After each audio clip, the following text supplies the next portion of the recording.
You guys know what time it is, so grab a drink, get cozy, and let's wrap up May. Hey guys, welcome back to another video. Welcome if you're new. I am so ready to start the new month and wrap up May because, May was a little bit rough for me. But as you guys know, or if you're new, it's a wrap up, so I'm just gonna go over the books that I've read, the shows that I've watched, and overall reflection. So let's get into it. Starting off with books, I read 5 books for the month of May, and some of them got me questioning on why I even picked them up. But, you know, I guess that's the purpose of reading books. You read it, experience it, see if you like it, and move forward from it if you don't necessarily like it. And luckily enough, all these books were library books, so the ones that I didn't necessarily like, I gave them back willingly. Is that kind of bad to say? That's alright. But let's get into the books. So first up I read was Erin's Patience by Tiffany Patterson. And this is a billionaire second chance romance. It was also an interracial romance. And we have secret children. So Patience, we are following Patience and Erin. Erin is a billionaire. He was somewhat in a relationship with Patience, but it turns out that he had a fiance at the time, and while he was getting with Patience, and Patience found out when she was pregnant, and she found out when she found out she was pregnant, and once she found that out, she ran away and hid the children for like 6 years or so. And after like 6 years, they met up again, and he found out that he has children with her, and you know, that's how they got connected. And also, I would say the Patience is a librarian, so that was a great representation to see. I love to see like a librarian doing her job. And I don't know, I've thought about becoming a librarian, but I also know that you have to have your master's in library science, and I do not want to fork up that money, so it is what it is. But yeah, overall I felt like this book was okay. It was written in, I think, like 2016, 2018, somewhere in that area. So I felt like the descriptors were kind of like cringy a little bit, of like almost always bringing up the, I guess, skin tone of Patience and her kids. I kind of felt it was just like, okay, we get it, why bring it up all the time? But that's just me. But other than that, I felt like it was okay. I felt like the storyline was okay as well. I felt like it wasn't really anything that really stood out to me. But I've always wanted to read this book, and I kind of like the aesthetic from what Pinterest showed me. So, I mean, I'm glad that I read it, but it wasn't like anything that I was personally obsessed over, if that makes sense. Maybe I can try again with another one of her books, but I felt like this one was just okay for me. Next is Elevator Pitch by Evelyn Leigh, and we are following Stella and Grayson. Stella is overly anxious. She actually got out of a relationship with her fiance about like 2 years ago, I think, if I remember correctly, and she created a effort list because she wants to force herself out of her comfort zone. And she has a great set of friends from her book club, and she runs into Grayson in an elevator because they live in the same apartment complex, but on different floors, so they are neighbors. Or would you count that as neighbors? I'm not sure.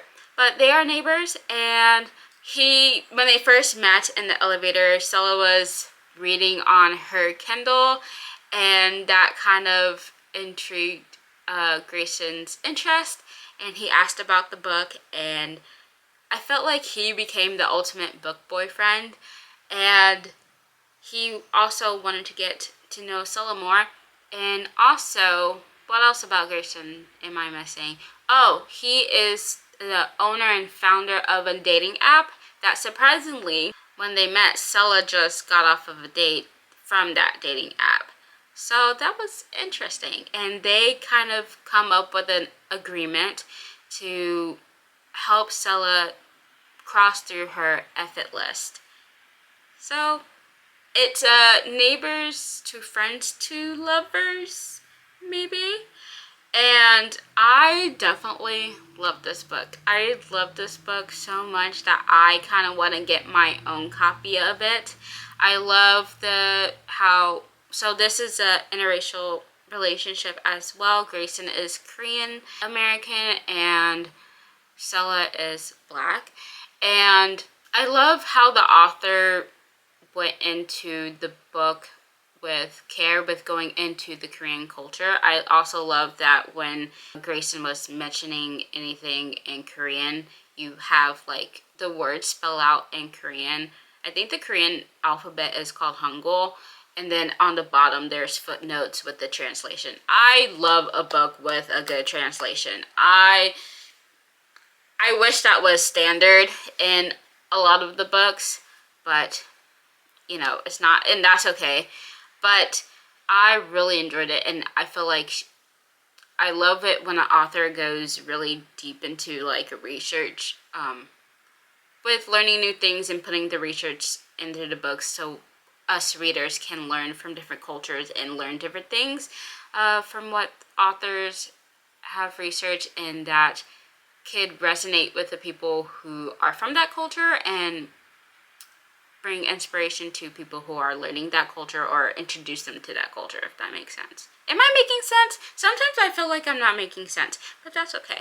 But I really love this book, and I really like the relationship between Grayson and Stella, and I love the relationship between Stella and her friends from her book club, and I feel like all the dynamics are really great, and I feel like Grayson is definitely the ultimate book boyfriend so far this year from what I've read, and yeah. So can you tell that I'm kind of obsessed with this book? I love this book. So yeah, I feel like that's pretty much all I have to say for elevator pitch. Okay, now going into Tell Me Lies by Hannah Gray, and this is a hockey romance with a single father and a nanny slash author. So we are following Macy, who is a writer, but she is in a writing slump. I think she also got out of a relationship too, and she lost inspiration on writing romance. And then we also following Logan, who is a hockey player and a single dad, and he wants to find a nanny to replace his original nanny because his original nanny is going off to, I think, California to start her career.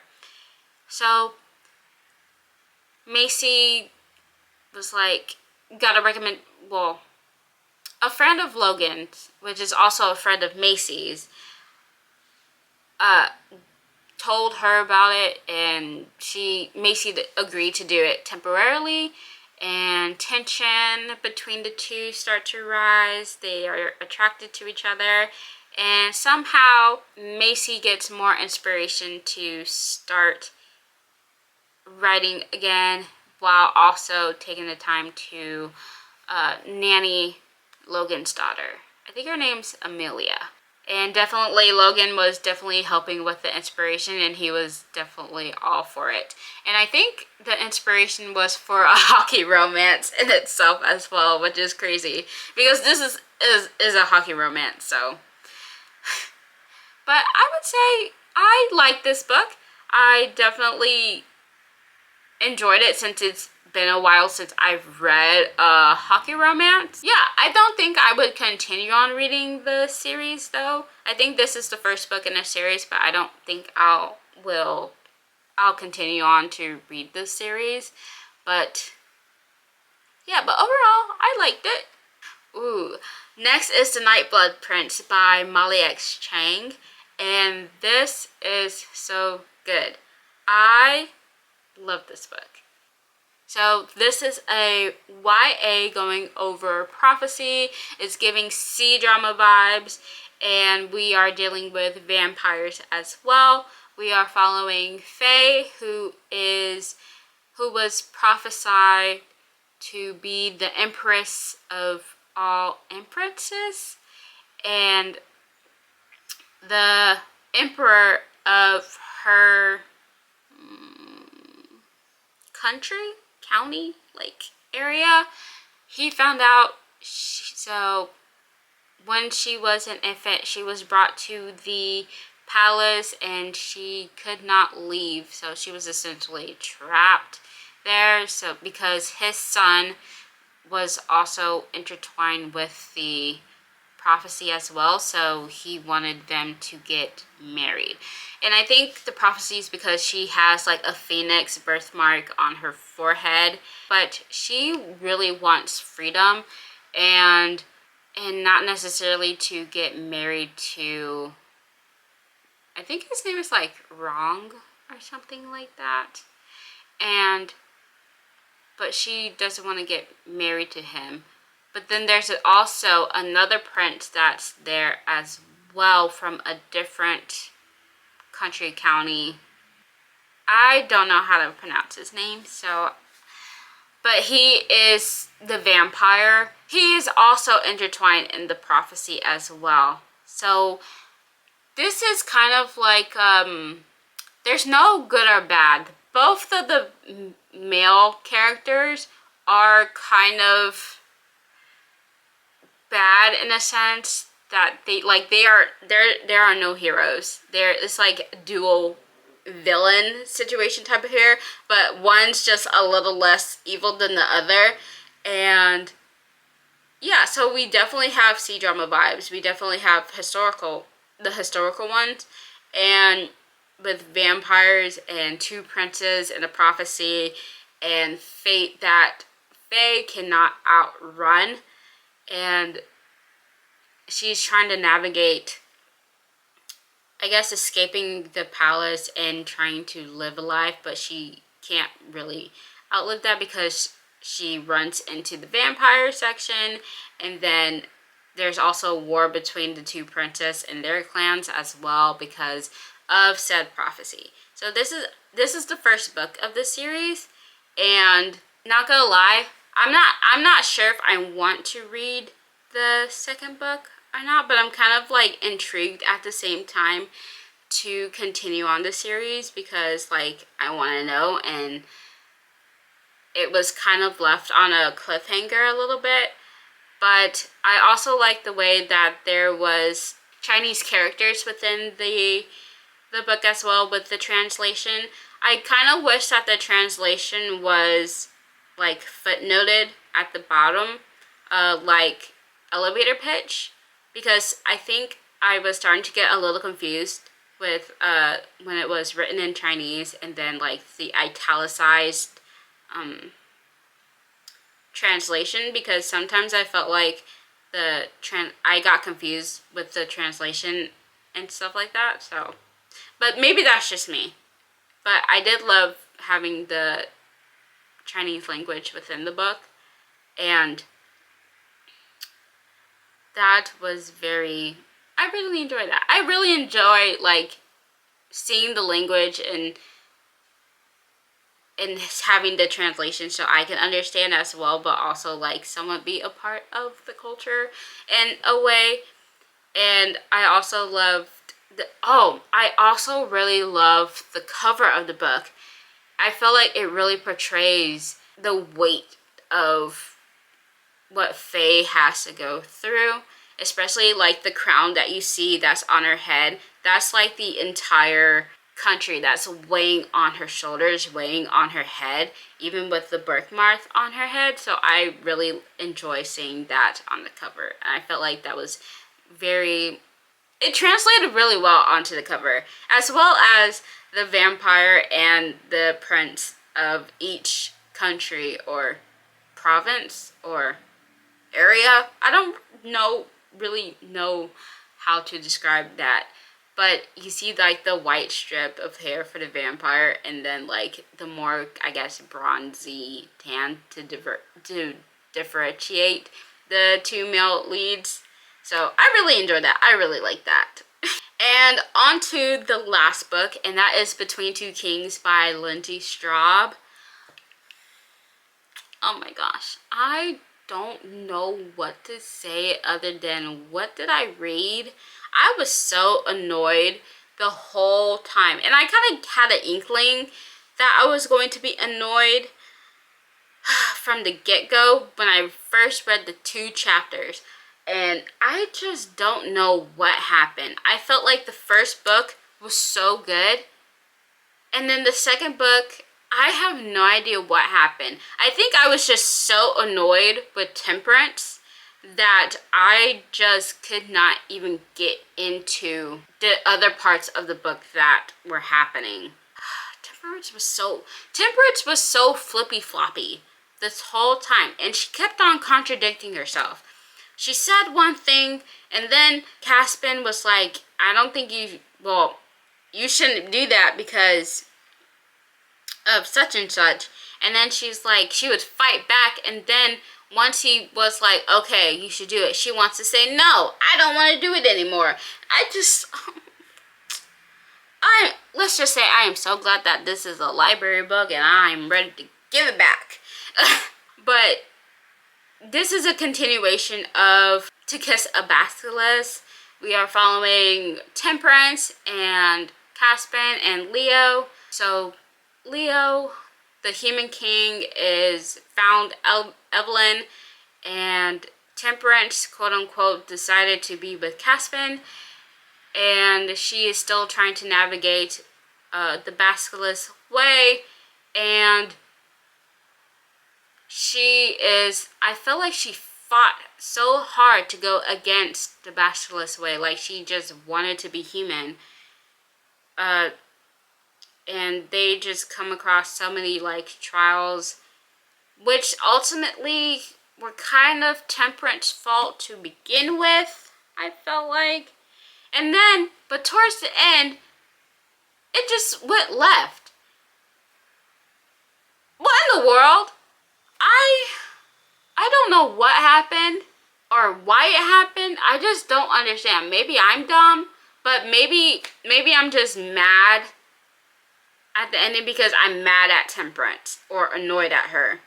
But those were all the 5 books that I read for this month, and now we can go into the shows that I've watched. I watched 9 shows, and I actually watched something a little bit new. I watched a J-drama, Japanese drama, for the first time, and I also watched the Off-Campus series. So let's get into it. First show that I watched was Bloodhounds Season 2. And oh my gosh, it was so good. So it's a continuation, obviously, of Season 1, where after they were fighting the loan sharks, now the main characters are trying to go into the boxing, be like a boxing champion, and they were living peacefully until like this underground fighter found out how good of a fighter or a boxer that he was, and decided to go after him because he wanted to go after him and make money on the dark web. Okay, this was so good. So I love the action of it all. I love the fighting scenes. I love the continuation of the, I guess, bromance that the 2 main characters have. I like the villain and how crazy he was. And oh my goodness, the villain, listen, they're all good looking, but God, good Lord. And Actually, we have a few like cameos in there. I think Dex was on season 2 as well, and I think the boss that Dex was working with, he is from another K-drama called, I think, Itaewon Class. So it was kind of cool to see him as well. And yeah, but I felt like this was a great continuation the of the first season, and it kind of left off to where that there's like room for another season, and if there is a season 3, I'm all here for it. So I'm definitely excited if there's a season 3. Okay, up next is a thriller mystery, and it is Siren's Kiss. So we are following an insurance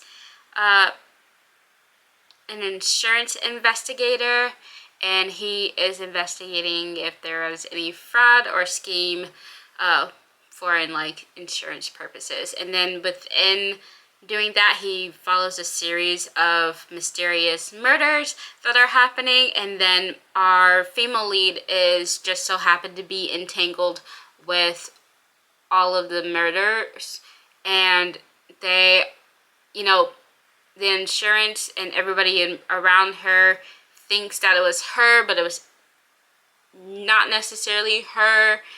But at the end, when we find out who the murderer is, it's bonkers. And I had an inkling that it was him the whole time, but I just couldn't prove it. And then boom, at the end, I'm like, yeah, I kind of knew it was you. Next is Hot Stove League, and this was such a fun show. So we are going over a baseball team that is kind of struggling, and a new general manager came in and kind of shook things up and wanting to make the team better and have a great season before kind of disbanding. So we are dealing with the general manager that just came in. We are dealing with the operational manager, and I call him her sidekick, but he's also a part of the operations team as well, and they are dedicated to make this struggling baseball team the dreams to the top of their league. And I love this. I love the interactions of the boss and her. I love the interactions between the sibling vibes of the two from the operational manager and her sidekick. That was definitely funny. They made my day. And then the adventures and the struggles that they overcome as well in order to make things moving and into their favor.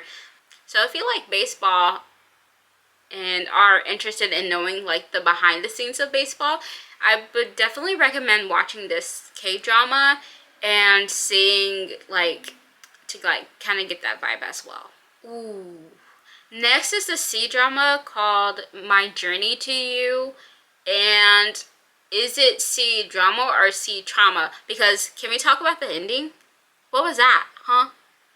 I feel like the ending was like a gateway to season 2, but it's been, when did this come out? 2023? It's been about like 3 years now since this aired, and I'm not sure if there is going to be a season 2. Do y'all know if there's going to be a season 2 if y'all watch like C-dramas and stuff like that? But we are following a spy who is infiltrating this secretive familial clan, I should say. They are trying to get something from within their clan and bring it back to their spy leadership and stuff like that.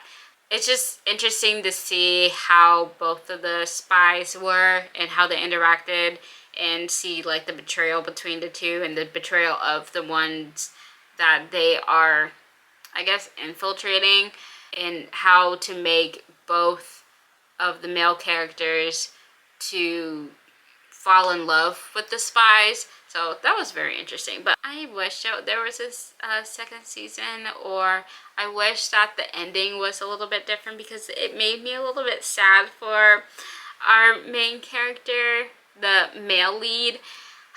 It just made me a little bit like, dang, what what happened? Ooh, next is actually my first Japanese drama called Sudden Marriage. And we were following this girl who was in an office romance with her boyfriend, but her boyfriend wasn't treating her right. And her boyfriend, she found out that her boyfriend has been cheating on her with another co-worker of hers. And so she decided to go drink at a bar, and that's where she meets our main male lead, and she gets drunk off her butt and decides to get married. And she suddenly wakes up the next day and she finds out that her husband, her new husband, is her boss. And yeah, so we follow their relationship on navigating him trying to convince her to fall in love with him. And yeah, this was my first day drama, and I actually really liked it. Even though I felt like this particular drama it felt like it was like an indie film vibe. But I definitely like it, and I would definitely like watch more J-dramas if I come across them and see if I like it. So I feel like this was a great introduction to the day drama.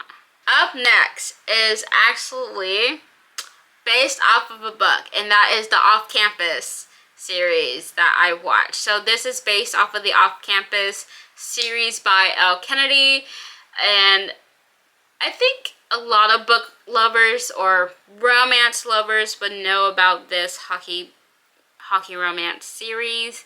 And it finally came to Prime Video, and I watched it. Yes, I did. And I won't lie to you, like, it was good. It was good. But let's just say that the jumping from like K-dramas, C-dramas, J-dramas to where like they're not kissing until like, or even holding hands till like the 5th episode, and they're not kissing till like the 10th episode. And then jumping into Off-Campus, and the first episode is like ass and titties out. Like, I kind of had to clutch my pearls a little bit, like, whoa. But like, you know, it like, I kind of like had a culture shock a little bit, but it was actually really good. But I did feel like there was a lot of differences between the book series and the show. Like, for instance, Tucker. Tucker is now the youngest instead of the oldest out of the group. Logan now has a sister that is doing the blogs and stuff, like the gossip blog. Wasn't it a guy in the books, and he had no relation to of the 4 hockey players? Correct me if I'm wrong, because I haven't read the series or reread them in order to, like, I guess, prepare for the show. And then also at the same time, Hannah, in the show, she's a like music major, which is fine, but in the show she's playing the clarinet. Did she play the clarinet in the books? I don't think she played the clarinet in the books now. Am I wrong? I could be wrong. It's been a minute since I read the books. And then also at the same time, in the books, I don't think she struggled with writing music or writing lyrics or anything like that. Now, she did have a fear of singing out loud, but I don't think she had a problem with writing lyrics or like pop music. Am I wrong? Help. Oh, and then the biggest thing is the calling the dibs, pulling like a no dating on Hannah, and then at the end he was like, I didn't do that. What in the books, like, yeah, I did that. You know what I mean? That's like a stark difference that I felt like, I was like, what? But overall, I felt like it was fine. It was good. I can't wait for season 2.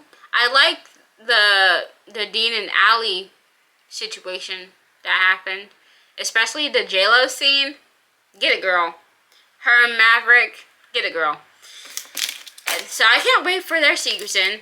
I think they just released that they are, like, it is happening. Season 2 is happening. So I am intrigued to watch the second season.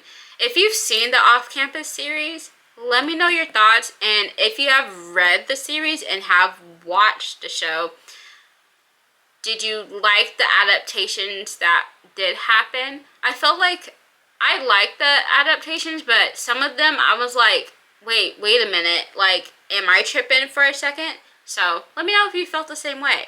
Up next, I went back to the C-dramas and watched Veil of Shadows. And this was actually kind of confusing for me because we are dealing with the fantastical world and we're dealing with nine-tailed foxes and I guess like demon hunters, but I guess some of the demon hunters were demons themselves. So that was kind of confusing, but it was kind of fun to like see the adventures that they were going on and see how this whole story played off. So I felt like this C-drama was okay for me. Didn't necessarily like it, but it was like, it was good enough. And another historical romance is Love Like the Galaxy. And this was actually really good. I really enjoyed it. And we were following a girl who was kind of abandoned by her family and because her parents were generals. And so her parents left them into the care of her grandmother and her aunt. But they did not treat her well at all, so she didn't get the necessary training or education of how to be like proper and stuff like that. And then we're following another general who is kind of like a son to the emperor, and they kind of intermingle for like a couple of times, and he fell for her. And he likes her for who she is and how strong and kind of like how spunky she is, I should say. I feel like I kind of went into better detail like in my last video. So if you want to pop in and watch that, that's a little bit better. But to get a better description. But I feel like on the top of my head right now, I can't really give a good description. Wow, I can't get my words out. But yeah, I would say that I really enjoyed this one. We are dealing with kind of like a girl with abandonment issues and dealing with a guy that is trying to solve who murdered his father and family and trying to get vengeance for that situation. And then, but I do kind of wish that the ending was a little bit different. I feel like I wish we would have seen them actually get married. I wish we would have seen them probably have like start a family in a sense, because while they were on break, we did see the marriage between like her cousins and her brother, and then we also saw a little bit of like her best friend slash now sister-in-law start a family and stuff like that. So I wish we could have saw a little bit or glimpses of that for like the two main characters. That's how I kind of felt, but it was still good. And then last show that I watched was Absolute Value of Romance.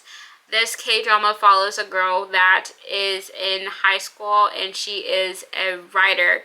And she writes boy love stories kind of like on like a Wattpad platform. And she is writing a story because she wrote a new story based off of the chemistry that she sees on her new teachers that just started working at her school. And yeah, and it was very interesting to say the least, because we see that one of her teachers, her homeroom teacher to be specific, caught her writing about them. But then he found out that she has a passion for writing, so he decided to keep it a secret and to let her continue to write the stories about him and his friends or roommates. And then later on in the line, we find out that the homeroom teacher and our main female lead has a connection from 10 years ago, and that was actually really cute when I saw the flashback, I should say, to that moment. That was actually really cute.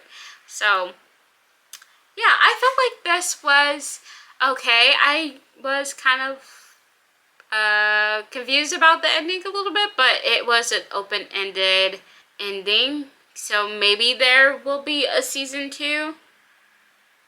Who knows? I don't know, but I felt like it was pretty good. So those were all the shows that I've watched. Let me know in the comments if you watch the same thing. So I guess now we can just go over the reflections of May. I felt like May kind of kicked my butt a little bit. It really did. It was kind of rough. I felt like I am kind of proud of myself that I kept on pushing. I was actually going to take a little bit of a break with uploading or like skip a week, but I didn't do that, so I guess that's good. But I still don't feel like I'm not sure if I am going to be like successful with this. I mean, I don't know. I still feel like I am having a lot of imposter syndrome. I still feel like I'm having imposter syndrome when it comes to like my personal life and like the job hunting and stuff like that, even though I am doing, I guess, the best that I can in the situation that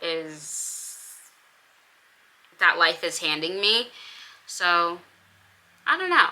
I guess a good thing is that I did start a 30-day challenge, and I'm definitely seeing the consistencies and inconsistencies, and it is definitely working on my discipline and seeing how I can manage my time well. So I feel like that's a positive. May did push back a little bit, I feel like, but hopefully June will be great. Hopefully I can have some like good news. Oh, well, I would say, I guess another good thing is that I am officially going to Seattle in July, so that's good. The tickets are booked. So maybe I can do like a little travel vlog. Would you like that? Let me know what you think. But I don't know. I feel like just trying to take one day at a time and try to improve myself little by little every single day. So yeah, but overall, even though I felt like May kind of sucked a little bit, I felt like I'm still here, even though sometimes it is very daunting and I feel kind of hopeless at times that I am not where I want to be, even though I'm trying to be where I want to be and working towards that every single day. So I don't know. But I'm also trying not to be a negative Nancy, but I'm also like realistic at the same time, to where like I feel like the realistic side is like more pessimistic. But hopefully things will turn around soon. But let me know how your guys' May was. Did you do anything fun? Did you have a good month? Let a girl know. But I think that's going to end the video. So thank you so much for joining me in this wrap up. Let me know the books that you read and the shows that you watched for the month of May as well.